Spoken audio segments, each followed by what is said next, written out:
하나님의 말씀을 사랑하는 출근 제자 여러분을 주님의 이름으로 축복합니다. 출근 제자 여러분, 오늘 하루도 너무 수고하셨습니다. 오늘 묵상을 통해 여러분의 영혼이 회복되는 은혜가 부어지길 축복합니다. 하나님 아버지, 오늘도 주의 은혜에 피합니다.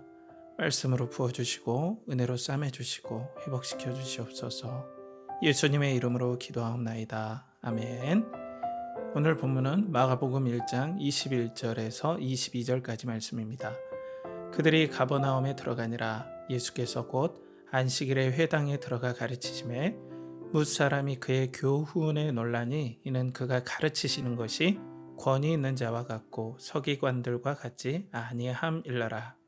오늘 묵상에서는 하나님을 향한 사랑이 말씀의 능력임을 나누고자 합니다. 성경 말씀이 우리 삶에서 어떻게 역사하시는지 본문은 잘 보여줍니다.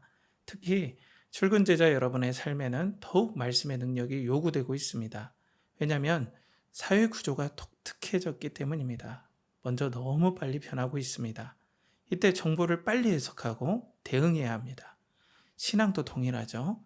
빠른 변화에 빠른 믿음의 대응이 요구되고 있습니다. 오늘 본문은 마가복음에서 처음 나오는 그리스도의 말씀 사역입니다. 그의 행선지는 가버나움이었습니다. 이곳은 갈릴리 호수 북쪽 중앙에 위치하고 있죠.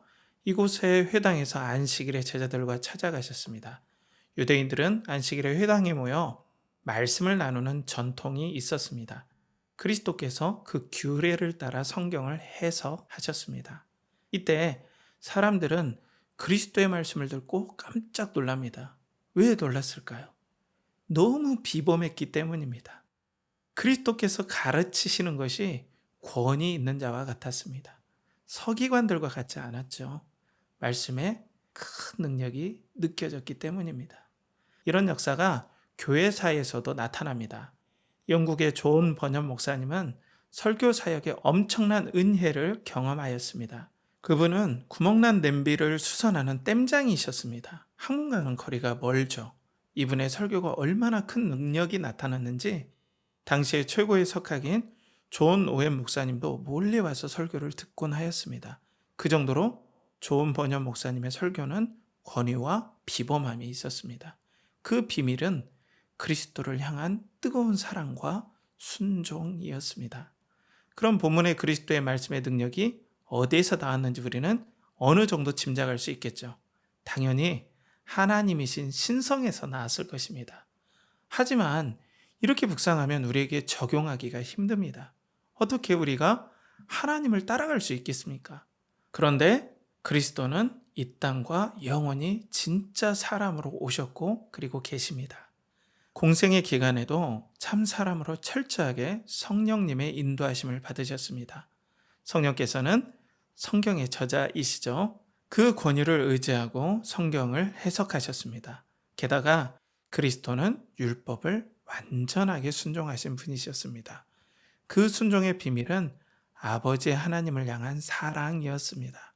왜냐하면 율법의 근본 정신이 하나님을 온 마음을 다해 사랑하는 것이기 때문입니다. 하나님을 향한 사랑과 성령의 역사가 그리스도에게 말씀의 능력이 나타나게 하는 원인이었습니다. 여기에 그 권위의 비밀이 있죠. 거기서부터 서기관들이 근접하지도 못하는 비범함이 나왔을 것입니다. 말씀에 감격해 하시는 그리스도의 열정에 사람들은 압도되었을 것입니다. 거기에 성령께서 듣는 자들의 마음에 강하게 역사하셨겠죠. 이 과정에서 서기관과는 완전 다른 말씀의 권위를 드러냈으리라 당연히 묵상할 수 있습니다. 우리들은 이 그리스도의 말씀 사역을 본받아야 합니다. 또한 서기관들의 모습을 반면교사로 삼아야 합니다. 그들은 하나님을 사랑하지 않았습니다. 당연히 순종도 없었죠. 뜨겁지도 시원하지도 않았습니다. 김 빠진 미지근한 사이다와 같았습니다. 그러니 얼마나 형식적이었겠습니까? 여기에는 말씀의 능력이 역사하지 않았습니다. 우리에게는 말씀의 능력이 더욱 간절해졌습니다. 특히 우리의 일터는 만만치 않아졌습니다. 치열한 영적 싸움도 있고 엄청난 경쟁도 있습니다.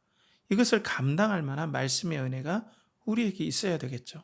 그렇지 않으면 이 시대의 급료를 감당하지 못합니다. 이때 우리는 말씀에서 하나님의 마음을 대면하는 은혜와 뜨거움이 있어야죠.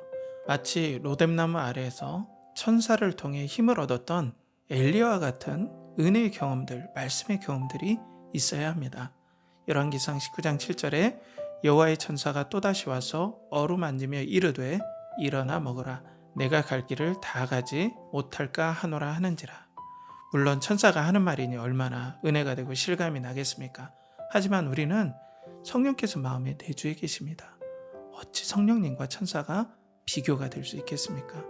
이 성령께서 하나님의 말씀에 감격하셨던 그리스도의 마음을 우리에게 부어주시지 않겠습니까? 그 마음이 느껴질 때 말씀이 살아됨을 경험하게 됩니다. 그래서 우리는 성령님을 간절히 의지해야 합니다. 성령께서 그리스도의 영광을 부어주시도록 우린 간구해야 합니다. 성령께서 하나님을 사랑하셨던 그리스도의 마음과 사랑을 부어주실 때 우리는 말씀이 살아뛰는 역사를 경험하게 됩니다. 이것이 더 숙련될수록 그 풍성함은 더하겠죠. 오늘도 큐티 후의 기도의 자리에서 이렇게 간구하면 어떨까요? 성령이여 그리스도의 영광을 보여주시옵소서. 내일의 일터를 위한 묵상 질문을 나누겠습니다. 어떻게 하나님을 향한 뜨거운 사랑으로 성경을 묵상할 수 있을까요? 함께 기도하겠습니다. 사랑하는 아버지 하나님, 우리에게 그리스도의 마음을 부어주시옵소서. 그리스도께서 말씀을 대하실 때의 감격과 기쁨을 오늘 우리에게도 부어주시고 우리 영혼을 회복시켜 주시옵소서. 이를 의지하옵고 존귀하신 예수 그리스도의 이름 받들어 기도하옵나이다. 아멘.